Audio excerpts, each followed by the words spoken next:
was the #1 guy at CNN. I told people on TV I can't cover my brother. Obviously, I support him. CNN anchor Chris Cuomo has been fired. He was let go Saturday after new revelations about his role in defending his brother, former New York Governor Andrew Cuomo. What was he supposed to do? Not help him? Why was Chris Cuomo fired now? I would change everything. What's up, guys? Chris Cuomo from News Nation. I'm from Queens, New York, and I'm walking. I love it. I love having native New Yorkers on the running interview show, the walking interview show today. So are you a big walker? Do you like going for walks around the reservoir? Yes. Usually I walk with 3 dogs, but when I'm in the city, they're not here, so I walk easier on the joints, and it allows me to do my phone calls so I can walk and talk. And I often shoot myself walking and talking about what I can tell you guys about what I've learned that I don't want you to repeat. And I also do it different ways. Sometimes I stop and do calisthenics, which I can do today and show you. And sometimes I do stride outs or sprints. And I just believe it's the best thing for me. I love walking around the reservoir. I went to Fordham. I know you went to Fordham Law, so we've got a little bit in common there. And I used to run around the reservoir every single day. So you were one of those people who would pass me. On the left, on the left. I was one of those annoying people that would run on the small path until my dad was like, Kate, it is so rude for you to be like bulldozing people on your runs. Yeah, the fast people usually on this one are on the road. But us walkers, you know, we're pretty accommodating. All right, should you show us some of your calisthenics that you like to do? So I'll get out of the way, right? All right, let's see Because, you know, New Yorkers, they can still go either way. So get down, and when I'm doing these, everything is, it's got to be easy and smooth. Wow, you're doing it on your fists as well. Yeah. That's challenging. Easy and smooth, nice and easy, not too many, you know, like 20 or something like that. Because I'll just keep doing them all the way around. And every movement I do, as you get older, you learn about the intentionality of the movements. So it's not about number or count, it's just keeping it easy, keeping it smooth. So you do them, get up. Squats, for me, it's a little bit more form-oriented. People hurt themselves, believe it or not, when they get older. So do some squats. I hurt myself now. And you can ask me whatever you want. Because I'm thinking the whole time. I'm often on the phone when I'm doing it. I know fitness has always been something that you've talked about throughout your career, very publicly too, right? Yeah, it's a big part of mental health and of balance, mind, body, spirit. Yeah. And I think it helps deal with stress. It absolutely does. I was just going to say that I feel like when you have such a busy career, it's so important to find ways to keep yourself grounded. On that note, I got to say, I know you grew up in Queens. You've been in New York City for a while. Your family is a staple of New York and has been for years, which is amazing. Like, I'm just so honored to be walking with you right now.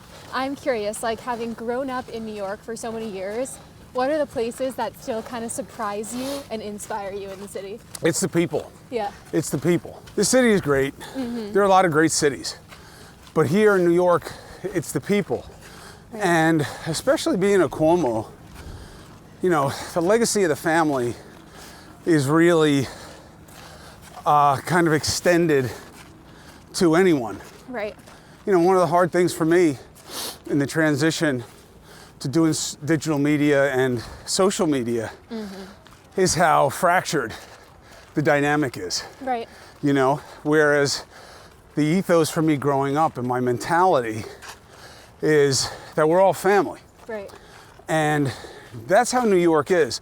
Outsiders see New Yorkers as abrasive and all of these things, but it's really just about protecting your own. I'll tell you, in this city, even with guns and how much craziness there is with people these days, it's rare that you see somebody being taken advantage of in the city and people not stepping up. It happens. Yeah. But we show the places and times where it doesn't happen, but a lot of the times it does. I can't tell you how often I'm on the subway and somebody's doing something wrong and like 5, 6 people will get up and put it to a stop. It's a special place in terms of the nature and quality of the people. And to me, that's what makes New York what it is. So I've been here now for 10 years. Actually, I just hit my 10-year anniversary of living in New York City. And I completely agree. I think you have to live here for a long enough amount of time where you get to see kind of those really special New York City moments, like what you just described on the subway. I was just in LA during the fires. We evacuated And I feel like it was a true testament of seeing, like, in times of crisis, cities really do show up for one another and help each other out, and the power of community is so real, especially here in New York City. Well, you'll see as you continue your journey as a storyteller that in the worst of times, you see the best of people. Right. You can also see the worst of people. You're getting a good laboratory on that with the Los Angeles fires. And the more normal the people, the less their lives are about acquiring and retaining power. Right. The more you see them being their best, sacrificing, coming out, doing what they can. And then you get the politicians who, unfortunately, and you know, Pop, I'm sorry to say it, but they're deserving their reputation these days about being all about themselves and in the business of division. And you know, again, that's not how I was raised. Right. It's not what being a New Yorker is about. I don't think it's what being a human being and a member of a community is about. But you'll see that in the worst of times, people step up and show the best of themselves. On that note, kind of just calling, like, you know, highlighting your dad for a second. Yeah. I mean, growing up with Mario Cuomo as your dad, that's Big walker. Big, really? Big walker. Oh, I wish we could be walking with him right now as well. You had an impressive dad. I'm curious, like, what were your dinner table conversations like growing up? Like, was public service something that your dad really pushed on to you guys at a young Helping, age? not service, helping. Helping. You want to be a banker? Fine. What are you going to do with the money? Pop was a big fan of philosophy. He was really more of a philosopher than a politician. Because he was not a deal maker. Right. Like, he'd be like, no, this is wrong, what you want. And he'd rather fight about it and try to get the people on his side. But he was a real philosopher about life. You know, a lot of the philosophers were walkers. I often think about... And runners. And runners. Well, that's true. But running is like a skill set where you got to train, you got to be physically able. Pretty much anyone can walk if they're able-bodied, you know? It's true. And you can think when you're walking, and it's been shown to be a great distraction. And that's why Pop used it, is that it actually helps your process. So, you know, he was an arguer. And I would be him, my mother, my brother, my sisters, and I was always kind of in the middle, which is, I think, how I wound up being a questioner and a facilitator of conversations, as opposed to being a politician or being a member of a party or something like that, because I was always kind of like interspersed. Walk us through what you're doing right now. More push-ups. So yeah, I just, you know, I do the push-ups. It's really more about blood flow than it is about anything else. And I just feel that... I feel like I got to do them with you. I don't know how you're doing these so on your fists. here's what matters. Okay, tell me. No, do them on your regular hands. It's fine. Yeah. You want to set your shoulders down and together. So you want to feel that your arms are kind of like that. And then holding yourself like as a plank, Yeah. you want your arms to come at about a 25, 30 degree angle next to your body like this. Not too wide out. Like, bring your elbows in a little bit more. Practice doing them like this. And you'll see that over time, you're using more of your chest and your lats. You're kicking my ass. No, that's good. You did enough. Don't do too many. And oh gosh, I'm so weak when it comes with the to air that. squats, you have better mobility, right, because of your age. So I just teach people, you're trying to keep yourself as upright as you can, and it's sitting in a chair and letting your knees travel out. From yesterday, my body's killing me. Right. So What did you do yesterday? a lot of weight training. Okay. So you're And- balancing weight training with calisthenics and Yeah. walking. That's great. And then I spar and I fight train, so Oh, wow. you know, I have to put on special headgear because I'm too pretty. Chris, that's no joke. You're sparring. What kind Yeah. of, is this like, is it like jujitsu or? No, it's self-defense. Ah, okay. Talk to me about that. Here's the difference. All fight systems, and there are a lot of great ones, have rules. Techniques, expectations, standards. Self-defense is, you don't think you can outrun me, which you can, but, I don't know now. and you have that in your hand, so you take it and bash me in the head with it. That's self-defense. Self-defense is any way you got to do it, you do it. Especially for women, is that you learn that size is almost irrelevant, Right. and you can take out any threat. One, you can avoid, you can get away, but then if you have to engage, you can do somebody dirty easy. Yeah.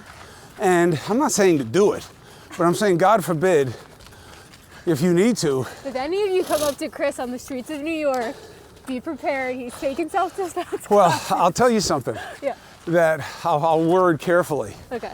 The idea that, for me, for a somebody, the rules aren't the same. Everybody will think that means you get away with things. My experience has more often been the opposite. That I've been in situations where people definitely asked for what happened, and I wound up having to pay. Right. Because, that's how our society works. Right. So self-defense is what works for me. It's great for my head, and thinking about it, I happen to be pretty bad at it, even though I've been doing it for 15, 20 years. I'm slow. I let people get too close because of what we do for a living. Right.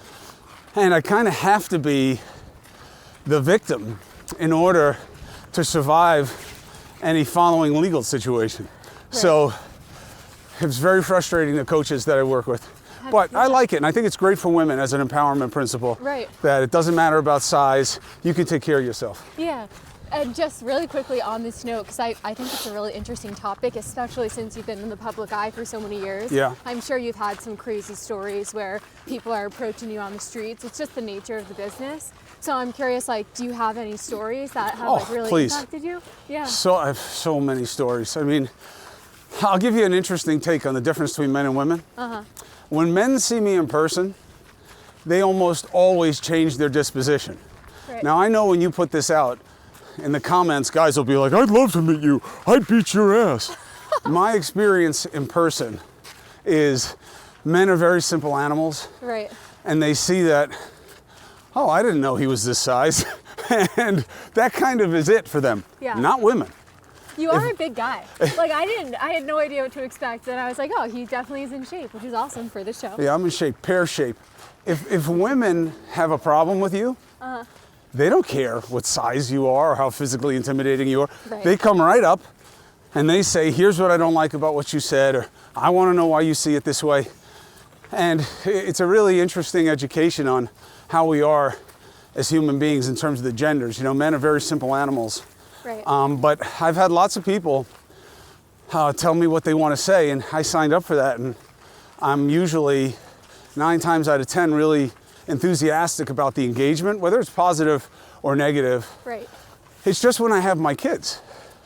When I have my kids and you run your mouth, you're going to get what you asked for.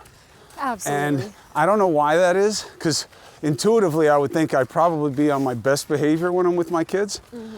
But that's not what it brings out of me. No. I don't know what it is. Maybe it's the mama bear thing. Yeah, it's definitely the mama bear thing. And it's like when you're out in public, you don't want people coming up and harassing not only you, but your kids, because it impacts them. Yeah, so and that's one of the things you have to know is that as you continue going, you're getting a nice following for yourself. You're signing up for something, which is a level of scrutiny, commentary on you, and not just the easy stuff that you have to deal with as a woman anyway, which is objectification and all that stuff. But you're signing up for judgment. So you have to remember that. Right. Is that you and I don't have the same right. I don't think anybody has a right to not be offended, but we really don't. It's so true. What would be your advice for that? Because you're right, this is an industry that I'm so interested in being in, and I'm really just getting started with it. So being able to speak to you is like a dream come true, because I'm like, you have the best advice possible for this. What is your advice on dealing with hard situations when you're in the media? Because there's so many of us out there, content creators, that are kind of newly in this space of judgment almost, right? So you got two dynamics, right? Yeah. You got knowledge and wisdom. I saw this clip the other day that really put it perfectly. Knowledge is that a tomato is a fruit. Wisdom is knowing not to put a tomato in fruit salad. And the way that relates to this conversation is, I can tell you how to be, but it's really about getting to understand yourself and what you tell yourself, not everybody else. Right. Here's what you got going for you. In the age that we're in right now with social media, look at the fires. They were at a point where they could have gotten even worse, but interest in the story was already flagging. Right. People move on. So while it's huge for you, what's happening to you, right, nothing is ever as good or bad as it seems in the moment. Remember that. And just keep telling yourself when things are happening that you don't like, you signed up for this. Right. You could go do something else. Right. And that's your choice. And once you know that it was your choice, you understand what you control, which is how you are, and what you don't control, which is how they are. Right. And you accept it, and you go. And you'll see a lot of that in life, partnering, parenting, the ups and downs, the travails of whatever it is, the vicissitudes of life. You know, you have to just take it as it comes and realize what you control and what you don't. And the easiest thing for you will be that you always control your own attitude and reaction towards whatever comes your way. From being in the public eye, when you first started out, I mean, I know that when you were 13, your dad became governor, right? It was, Yeah. I think, when you were 13. Yeah, so, I was like 12 or something. Yeah, like that, so you were used to public scrutiny, but I'm curious, like, were there any lessons that you had to learn kind of when you got into the media space? One of the reasons I'd never be in politics myself is your whole family, I'll do push-ups. Yeah, do it. Your whole family signs up. So it's like you're making a decision for all of you, you know? Absolutely. And I didn't realize that until I lived it. And also that service is a privilege. Right. I mean, this is amazing what we get to do. And politicians, it's a different order of service and what they get to do and what they mean to us. So, Yeah. you know, we've lost sight of that because of how nasty everybody is now That's the truth. and how they're all playing for advantage and just playing to division because it's such an easy cultural commodity. Yeah. But in my experience growing up, my father felt so blessed. Yeah. First generation American, you know, parents didn't speak English. Everybody looked at him. I didn't realize that. So Yeah. his parents grew up in Italy? Is Yeah. that? Okay. Yeah. You know, he wasn't even considered a white guy. You know, I'm white, right? One generation ago, my father was a swarthy ethnic. He was Mercurial Mario, constant mob questions. And he was assumed to be hot-tempered and passionate, which was just code for type, right? You're an Italian. You people are different. Now, one generation later, you assimilate, you get into the whiteness of America, and now you're just another white guy, and you can really say whatever you want about Italians. Do you speak Italian? I do. Oh, wow, that's impressive. So I do. what was it like growing up Italian in Queens, New York? Well, you know, it's a very unique experience being Italian, you know. It's an extraordinary culture that is all-encompassing. It's not just language, food, custom. I think that there's something deeper. I think that there's a way. I think that there's a persuasion. I don't think it's not just, get the fuck out of here, and, you know, making manigot, you know, all those silly, what in Italian they would call caffone Italian, Right. you know, this kind of low rent, low class.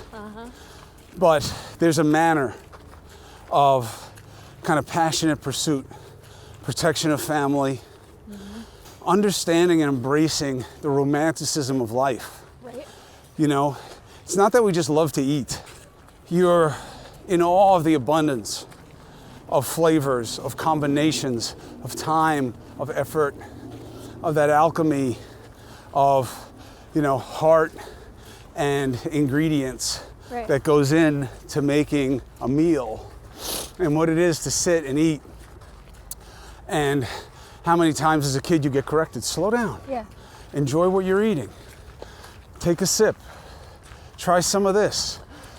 And it's a way of appreciating life. It's an ethos. Yeah. And there is something to being Italian. I'm very, very proud of it. And, you know, my father, it meant so much to him. Yeah. He would used to say he was profoundly Italian. And not just because his parents were Italian, Yeah. and, you know, they really didn't speak the language. Certainly, in today's politics, my grandparents would have been seen as unwanted. They weren't illegal, but it was way easier to get into the country. Right. I mean, it was very hard to get into the country. I'm Right. just saying, you didn't have to run across a fence or some shit like that, is what I'm saying. Right. And they came there, their name changed, they were debased, they was put in a ghetto, they were offered very little help, not like today. They were ostracized. Yeah. I grew up in an Italian-American family as well in New Jersey. My grandparents were in Brooklyn for many years and parts of Queens as well. So it's amazing to think that they had such a different experience, you know, when You're Italian on both sides? Yeah. Look how far our people have come. Yeah. Look how fine your features are. Look how sophisticated you are. Look at me. Look at my accent. It's not that, I mean, you're Italian. perfect. Yeah. Look at me. I'm still like a Mr. Potato Head. I still have like big roundish features, Yeah. you know, much more derivative of the homeland. You see how progress can happen? The Italian-American people out there are going to love what you just said about being Italian. Like, that was a But it really great is different. Now, I'm not saying that the Irish don't feel like that. The Irish have their own way. The Polish have their own way. The Jews have their own way. You know, the reason I have been such a staunch defender of Israel's right to defend itself is because of my born experience and lived experience as mishpucha, as they say in Yiddish, which is extended family of Jews. I have Jews in my family. My people in my life, the family I choose, are Jews. And I know how they are preyed upon. And so it's personal for me. Yep. I have to be fair. I have to look at it. Obviously, there are many different ways to look at that conflict. But there is something about being an ethnic that is lost in today's whiteness. We're all just white. Look, I think one of the lessons we're living right now as a community is that I thought that Jews had assimilated into whiteness the same way that I have, as an Italian or as Irish or as Polish or as German. Right. And they haven't. To me, now it just makes them more special, more of a protected class of people. But you know what, like the way you described the Italian culture, I feel like relates in a lot of ways to what it means to be Jewish, right? They're very family oriented. Yeah, with one huge difference. What? A legacy of persecution. Right. Look, right. Italians have had their own hard times, certainly in this country.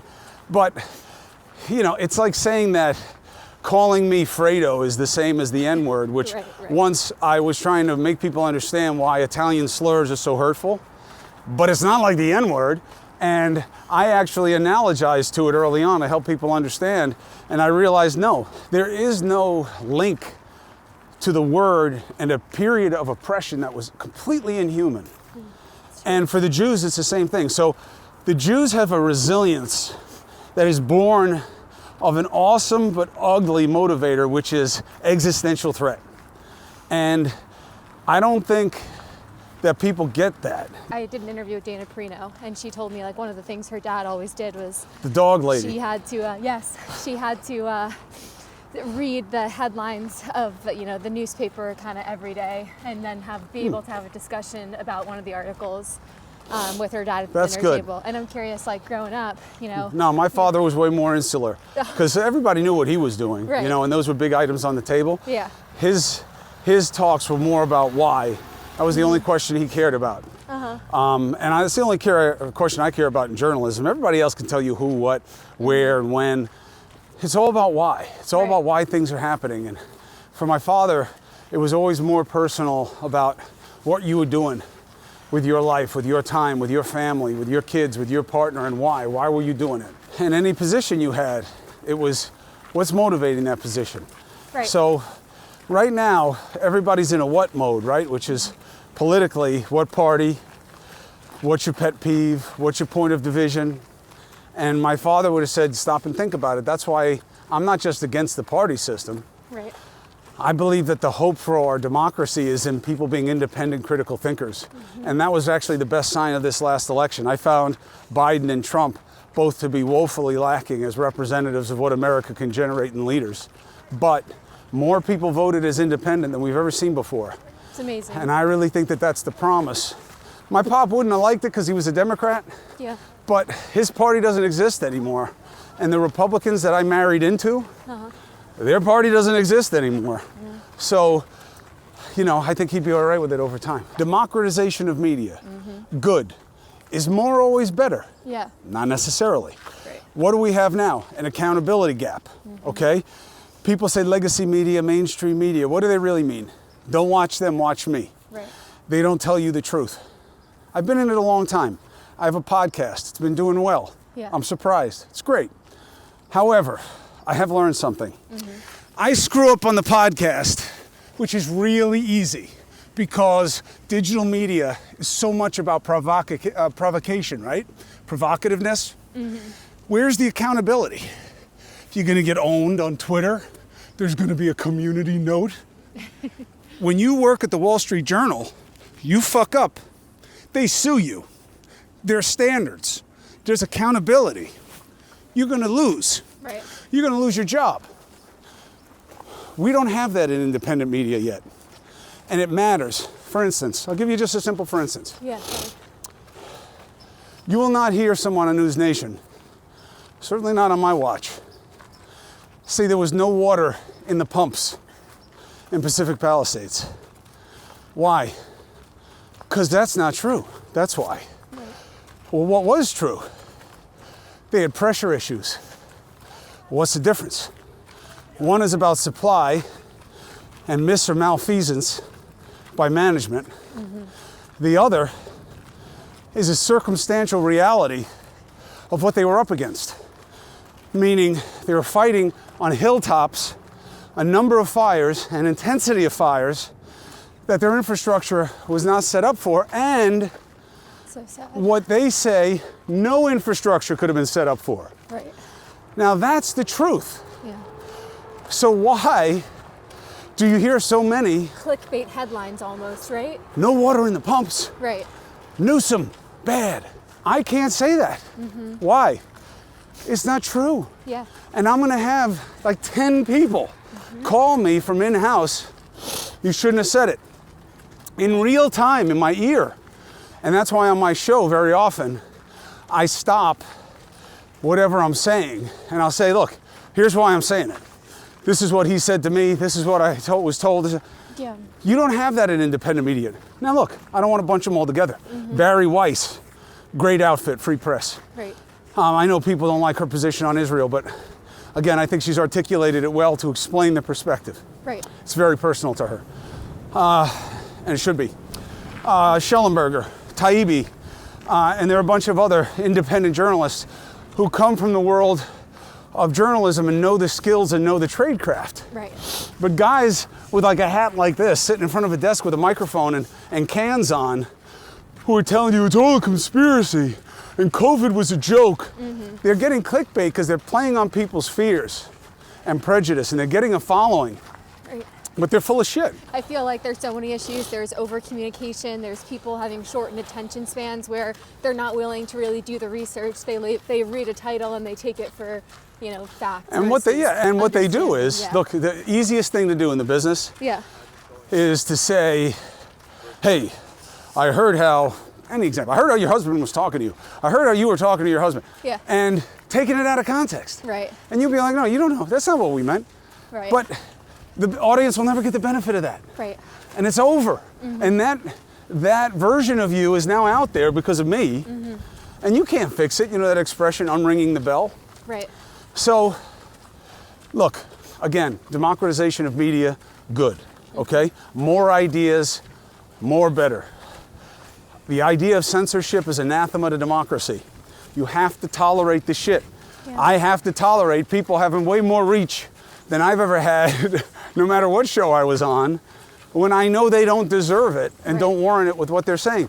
That's democracy. Yeah. And the best ideas will win. You cannot censor. Right. And we're making that mistake more and more. I even think it's happening on Twitter now, under the new management. Well, I think that they are curating what they want. For instance, Elon with this water thing, it was all over Twitter. No water in the hydrants. He then goes to talk to the firefighters, shoots a video of himself, and they tell him it's wrong. He doesn't blast that out and say, here's the truth. Why? Agendas. You want to do another Please, lap? I'm down if you are. Where do you think media is now going, and where do you think people that want to be in this space and want to be like me are like aspiring journalists, where should we be positioning ourselves? Well, look, that's tough, right? I mean, that's the burden of choice. You have so many different platforms now, and I get that TikTok has been a more monetizable platform for a lot of people. I don't understand their algorithms and why their numbers seem to be so much bigger than every other platform. My daughter became TikTok famous during COVID. She did. Right. some clip that was out there that all of you were doing, and her version of it got like millions and millions of views, whatever. I don't know why their algorithms are what they are, but the more important question to me is, I don't know that the proof is there that TikTok is this agent of China. I have a problem with foreign interference in our democracy. I don't know that TikTok is evidence of it. So I think social media is evidence of it. Right. But I don't know that TikTok deserves scrutiny more than anybody else, and I expect Congress to push back the ban, largely because the right had a lot of energy on it, and now Trump is against it. Right. And I think that they're about fealty more than loyalty to any principle. So I think that TikTok's gonna at least survive through what the Supreme Court reckons, if not longer. Yeah. But I think that in terms of making your personal choices, I think you gotta go in as many directions early on as you can, and then figure out what's working for you and do more of it. You know, very often young people are told, Hey. pursue your passion. I don't believe in that. Right. I believe pursue what'll get you paid Right. and be passionate about it. Right. That's what I think. But I do believe pursue your passion. So I gotta double back on Right, that. but I'm saying, like, let's say Yeah. you love to do this. Yeah. And it ain't working. And somebody offers you a job doing something else that pays the bills and supports the family and gives you a chance for advancement that you want. Right. Well, what are you going to do? No, that's Keep doing true. this? That's true. That's what I mean. True. I feel like my ethos has always been like, figure out what you're passionate about. And, you know, if it's something that you're passionate about and there's a way that you think you can monetize it or figure out how to build a business around it, that's amazing, because I really do believe in the ethos of do what you love. But Yeah, but you gotta get I completely paid. agree. You got to get paid to do it. And Yeah. I am a total realist. And when I first started the show, I have a family that comes from like a completely traditional finance family. My brothers went to Yale. My parents are total, like, they push academics. So I was working in, you know, marketing. I had advertising agency jobs. And when I started doing this, my parents thought I was batshit. They were like, this girl is out of her mind with her little tripod going on runs with people. And then it started working, and my mom was like, should I quit my job to work with you and help you prep for your interviews? I wouldn't do that. What I'd ask your mom to do is to figure out how to pick up advertising and financing so you can expand the brand. Right. You know, and if she had stuff like that, that could be really helpful. But I do look, I think Yeah. that there's got to be a synthesis of passion Yeah. and practicality. And I think your generation struggles with that because you got a generation of parents like me who want to give you everything we didn't have. Yeah. And a lot of it isn't material, it's emotional and psychological. And that's why so many of you, you're a little older now, but so many of you moved back in after college, Yeah. which would have been unfathomable for me. When I left my house at 17, the idea that I would ever live with my parents again would have been only if I was like hit by a car or something. Absolutely. And now it's very different. I also see it differently. I would love for my kids to move back in, but I don't know that that's best for them. Right. No, it's so true. And I'm curious, like, based on that, you know, you've been walking these streets of New York for a long time. These mean streets, out in these streets. If you could go back and tell your younger self something, your 20-something-year-old self who just graduated university, is now working in the real world, like, what would your advice be to your younger self? Okay, so what you're supposed to say is, Yeah, tell me. if I changed anything, I wouldn't be where I am. Right. And everything happens for a reason. Right. Here's my answer. I would change everything. And, oh, but then you wouldn't have your kids. Maybe their spirits would be better off. I don't know. What I'm saying is, if I had a chance to go back, I've made so many mistakes. There have been so many times where I've taken risks that didn't make sense and that I didn't take risks that I should have. And sure, there's an education and all that. You can rationalize it any way you want. But you have to take risk. You have to. And you cannot have a fear of failure. You can have a very real fear of your inability to overcome. Yeah. You are going to fail. You're going to fall. You're going to lose. These things are going to happen a lot. And you are going to have to use them. And I wish I had known that sooner. Now, as a parent, I'll give you guys advice heading into the baby game. You fight any way you can to keep that kid from social media as long as you can. This ban in Australia, no one under 16, I think it's genius. Yeah. My parents were afraid of the television. The boob tube, eat your brain. Nothing compared to this. No, it's crazy. Social media makes my kids think things, value things, not value things that are, it's so hard to offset. And it is getting the better of us. It is not a tool for us the way it should be. We are being used. We're being used by people with more sophistication, who understand our proclivities and our weaknesses, and they're using them against us. And I see it, and I don't know what to do about it, but I know it's real. Yeah, no, social media is a scary place, especially for young kids, so it's a great point. Look, I know it's a great, yeah. It's an economic zone, helps people connect, but you gotta look at the data. Exactly, you have to look at the data, and at a certain point, over communication isn't necessarily a good thing. Why are right? people spending more time alone than they used to? Yeah. Because they don't have to go out and be with people anymore. They can just see them on there. And I was just talking to somebody about this last night. Yeah. I mean, we gotta figure out a way to let people know how much of the content's fake.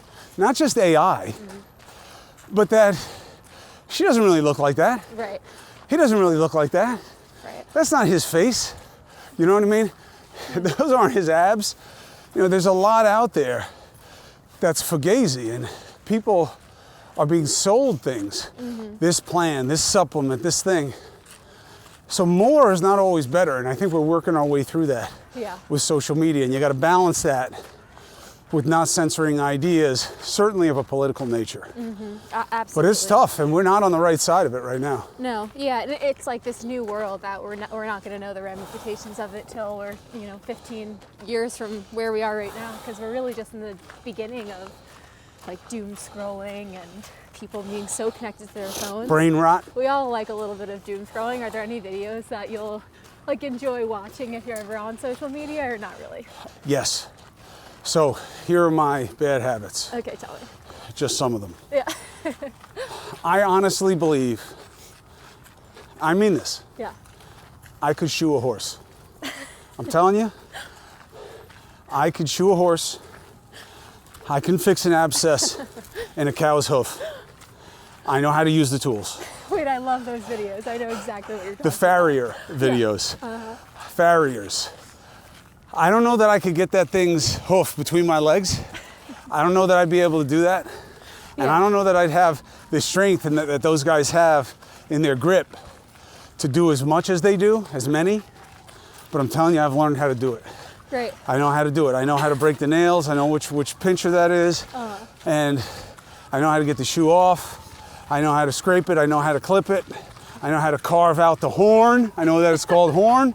And I know how to burn that shoe. I know how to put it back on, bang it flat. I did body work on cars. I can figure it out. So I watch those. This lawn mowing guy, I can't see it enough. I love watching him cut people's lawns.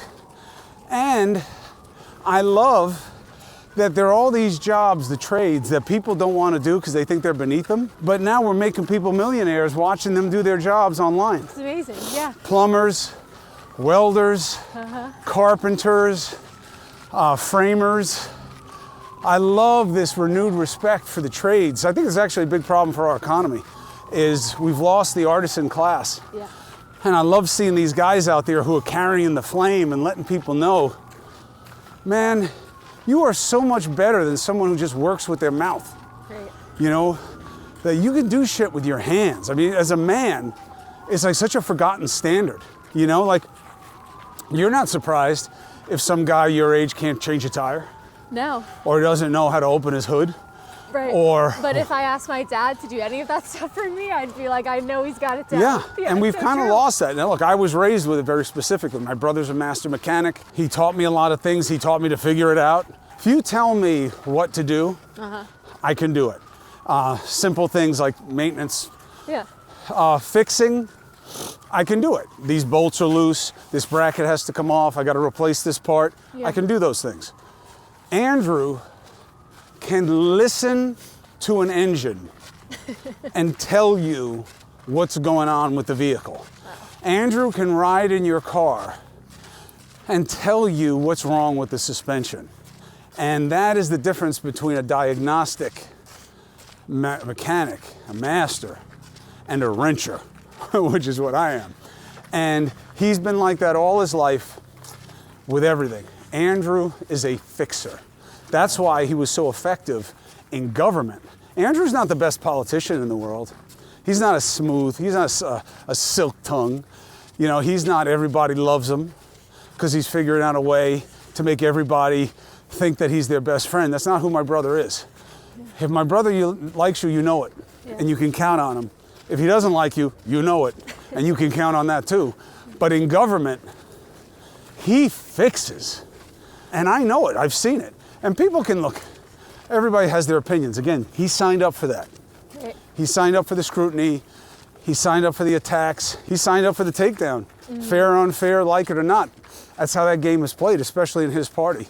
Right. But he's a fixer, and he taught me how to fix. I'm not as good as he, and I sign up for a lot of shit, but I would never sign up for what he does. I would never sign up for politics. I mean, I'm exposed to it enough as it is. I don't know how anybody goes into elected office right now. Yeah.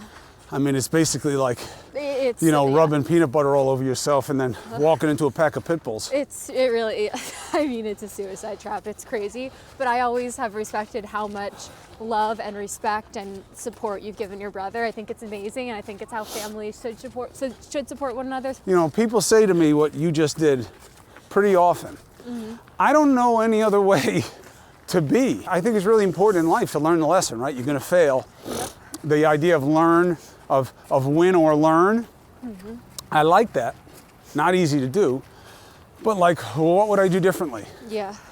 I mean, I thought about that a lot. I had a lot of time to think about it after I got shit canned. And what was I going to do? I told people on TV, obviously I can't cover my brother, obviously I support him. Yeah. My bosses knew. I never went after anybody. I didn't do anything illegal. I didn't do anything wrong, ethically, to anybody. I didn't try to help anyone have their reputation hurt. What was I supposed to do? Not help him? Not talk to his team? Not talk to him? Not give him ideas? Not do what I knew as tradecraft about what was being done to him in the media? I don't understand how I would have done it differently. And the only part of it that bothers me, because I live with my own choices. And I've paid a price, there's no question about it. I'm paying it right up until this very moment. But I really, for all the people who say you should have known that you don't get involved with a political situation when you're a journalist, what would you do if it was your brother? Yeah. Now, the only answer that is a good one, other than my own, is quit. I offered to quit multiple times and was told it wasn't necessary, and that in fact it was crazy. Now, how much of that was because I was the #1 guy at CNN? I don't know. But that's the only answer that people come back to me with. I would have quit and just gone and done that with him. Okay, I offered that. They told me it wasn't necessary. Now what? Now what would you do? If you can't change it and it's not helping you in the present, fuck it. Yeah. Just roll on, roll on. There's plenty more coming. If you want, we can do some 5-5-5s. You ever do those? Like I'm down. 5 strides, Down. real easy. So I don't pull my hamstring. 5 strides, middle, 5 strides, 70%. You know what I'm saying? Yeah, like I I'm don't down run for all it. out, especially in this weather, because I break all the time. It's like I'm made of glass. All right, let's do it. You want to try one when you want to situate yourselves? All right, we're running, y'all. So they're very easy, non-dynamic, right? So it's just 5 strides. You just go 1, 2, 3, 4, 5. You pick it up. 1, 2, 3, 4, 5, and then about 70. 1, 2, 3, 4, 5. And then settle it down, and then you walk. What do you do to just turn off? Is it fishing? Is it, I do a lot of things. I mean, one of the things that I probably have going for me is that I am not really interested in myself the way most of us in this business are. Yeah. And I married somebody who has no interest in what I do as a career in terms of defining hers. She runs her own business. She's a boss. Right. And she's an entrepreneur. And she's deep and soulful and about all these things that I'm not. So my escape is, 1, I'm set up to not want to pay attention to myself, self-loather. And 2, I kind of fade into the we, my kids, their lives, her, what she's about, my wife, my friends, those pursuits. Right. So I'll be writing something for tonight, but I'll be just as interested about where the tuna bite is and how I'm gonna get there and when I'm gonna get there. And that's what I do, is that I don't make it all about how many followers I got this week or what the ratings on the show are, whatever it is. You gotta be about something bigger than yourself. Absolutely. What I've loved about just kind of dabbling in storytelling and journalism and, this way is that it doesn't have to be about yourself, which I think is the best part about the job, but also the worst part is then sometimes you get put on a stake. Well, right? it's a challenge for you is digital media is a little different. Yeah. Individual outlet is a little different because you are the brand. Right. This is the brand for me, Yeah. News Nation. People are watching for you as much as they're going to watch for the guest. That You is want to get something- set up? We'll do another 5-5-5 so you have it? Let's do it. All right, so 5 easy, Okay. 5 medium, and then just about 70, All right, I'm Ready? ready. Yep. 1, 2, 3, 4, 5. 1, lift your knees, 2, 3, 4, 5, knees and drive. 1, 2, 3, 4, crushed 5. Good. Good. Chris would crush me in a sprint. Crush.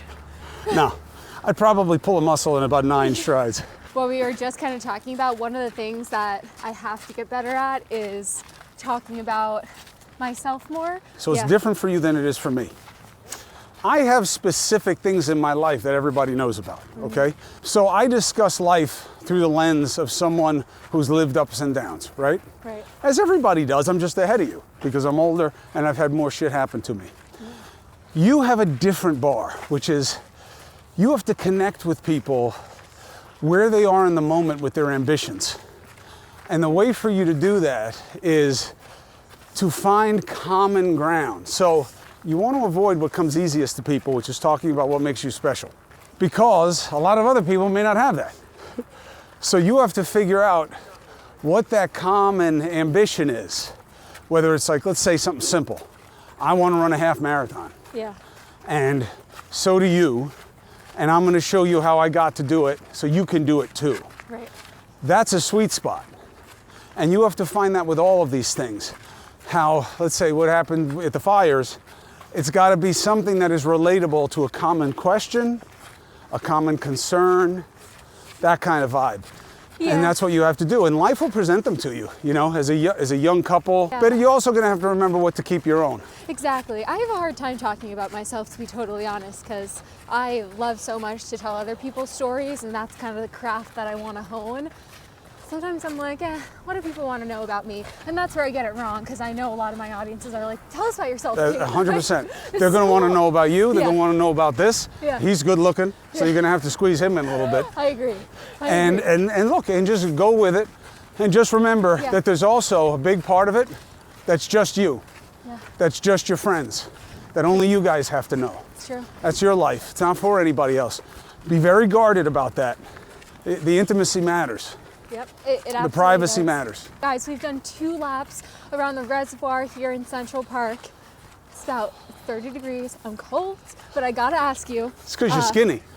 If you were built for winter like me, 230 pounds of bad intentions, I could walk around forever. I'm like a human igloo. Yeah. I need to be more like that, I really do. But what is a quote or motto that you live by? That I live by, can't give it to you because I'm not consistent enough. Okay. But I will tell you, I have such a romantic attachment to what Teddy Roosevelt articulated as the man in the arena.